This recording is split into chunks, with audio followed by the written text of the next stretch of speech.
नमस्कार दोस्तों, आज की कहानी में मैं आपको बताऊंगी कि अपने कर्मों का फल तो भोगना ही पड़ता है। एक राजा था, वह बहुत धर्मात्मा और न्याय करने वाला था।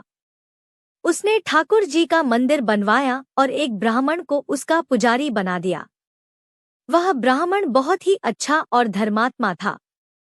वह राजा से कभी भी कुछ नहीं मांगता था। उसके स्वभाव पर राजा भी बहुत प्रसन्न थे। फिर एक बार राजा को एक पुत्र पैदा हुआ।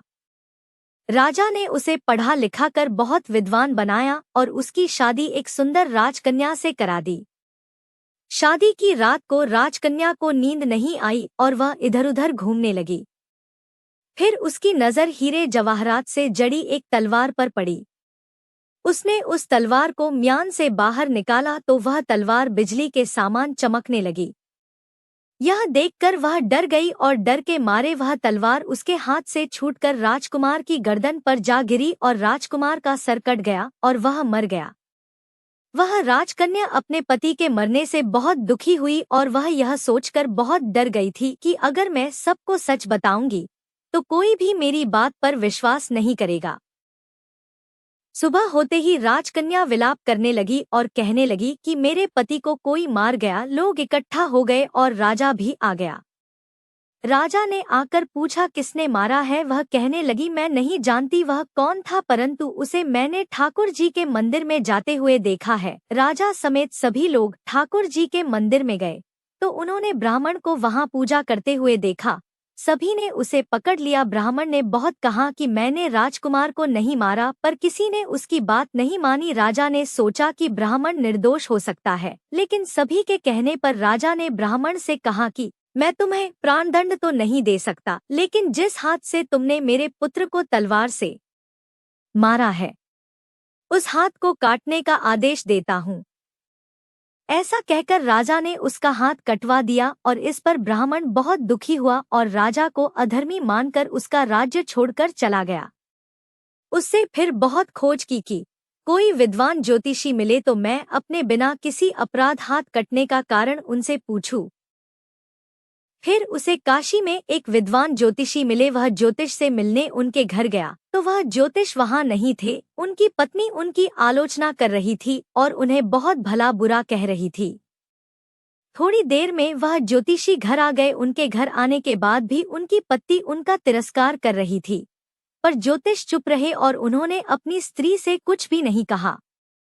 इसके बाद वह अपने गद्दी पर जाकर बैठ गया। ब्राह्मण को देखकर ज्योतिषी ने कहा, कहिए ब्राह्मण देवता, आपका कैसे आना हुआ? ब्राह्मण ने कहा, आया तो अपने बारे में पूछने था, लेकिन पहले आप अपना हाल बताइए कि आपकी पत्नी अपनी जुबान से आपका इतना तिरस्कार क्यों करती है? तब ज्योतिषी ने कहा, यह मेरी स्त्री नहीं, मेरा कर्म है। दुनिया में हम जिसे भी देखते हैं, भाई हो, पुत्र, पिता या कोई भी संबंधी, वह सब हमारा अपना ही कर्म है। अपना किया हुआ कोई भी काम शुभ हो या अशुभ हमें भोगना ही पड़ता है, इसलिए मैं अपने कर्मों को खुशी से भोग रहा हूँ। ब्राह्मण ने पूछा, आपने ऐसा क्या कर्म किया था? तो ज्योतिषी ने कहा कि पूर्व जन्म में मैं एक कौआ था और मेरी स्त्री एक गधी थी, जिसकी पीठ पर एक फोड़ा हो गया था और फोड़े की पीड़ा से वह बहुत दुखी थी। उस फोड़े में कीड़े पड़ गए थे, जिन्हें खाने के लिए मैं इसके फोड़े पर चोंच मारता था, जिसके कारण इसे असहाय दर्द होता था। एक बार इसकी पीठ पर चोंच मारते हुए मेरी चोंच इसकी हड्डी में घुस गई और यह दर्द से तड़प उठी। मैंने भी चोंच निकालने की बहुत कोशिश की, परंतु वह अटक गई और नहीं निकल सकी। इसने सोचा कि पानी में मैं अपनी चोंच निकाल लूंगा, और ऐसा सोचकर वह गंगा नदी में प्रवेश कर गई। गंगा का प्रवाह तेज होने के कारण हम दोनों बह गए और बीच में ही मर गए। तब गंगा जी के प्रभाव से यह ब्राह्मणी बनी और मैं बहुत बड़ा ज्योतिष बना, और आज यह मेरी पत्नी बनी है, जो कुछ दिनों के लिए मुझे अपने मुंह से गाली निकालकर मुझे दुख देगी। लेकिन मैंने चोंच इसे दर्द पहुंचाने के लिए नहीं मारी थी, इसलिए इसकी समझ एक दिन ठीक हो जाएगी।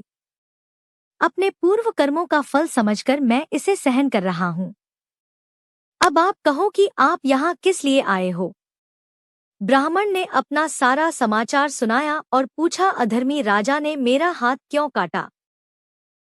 ज्योतिषी ने कहा, राजा ने आपका हाथ नहीं कटवाया, आपके कर्मों ने ही आपका हाथ कटवाया है। इस पर ब्राह्मण ने पूछा, ऐसा किस प्रकार हुआ? तो ज्योतिषी ने कहा, पूर्व जन्म में आप एक तपस्वी थे और राजकन्या गाय थी तथा राजकुमार एक कसाई था। जब कसाई गाय को मारने लगा तब गाय अपनी जान बचाकर आपके सामने से जंगल में भाग गई। पीछे से कसाई आया और आपसे पूछा कि गाय इधर तो नहीं आई। आपने जिस तरफ गाय गई थी उस तरफ अपने हाथ से इशारा किया तो कसाई ने जाकर उस गाय को मार डाला। इतने में जंगल से एक शेर आया और गाय और कसाई दोनों को खा गया। कसाई को राजकुमार और गाय को राजकन्या का जन्म मिला। पूर्व जन्मों में किए हुए कर्म ने एक रात्रि के लिए उन दोनों को इकट्ठा किया। क्योंकि कसाई ने गाय को हंसी से मारा था, इसी कारण राजकन्या के हाथों गलती से ही तलवार गिरने के कारण राजकुमार का सर कट गया और वह मर गया, और तुमने हाथ से इशारा किया था, उस पाप कर्म ने ही तुम्हारा हाथ कटवा दिया। इसमें तुम्हारा ही दोष है, किसी और का नहीं। ऐसा सोचकर सुखपूर्वक अपना जीवन व्यतीत करो। दोस्तों, यदि हम इस कर्म सिद्धांत को मान लें और जान लें तो हम किसी भी घोर कर्म का फल भोगते हुए दुखी नहीं होंगे। आपको यह कहानी अच्छी लगी तो चैनल को सब्सक्राइब करें। धन्यवाद।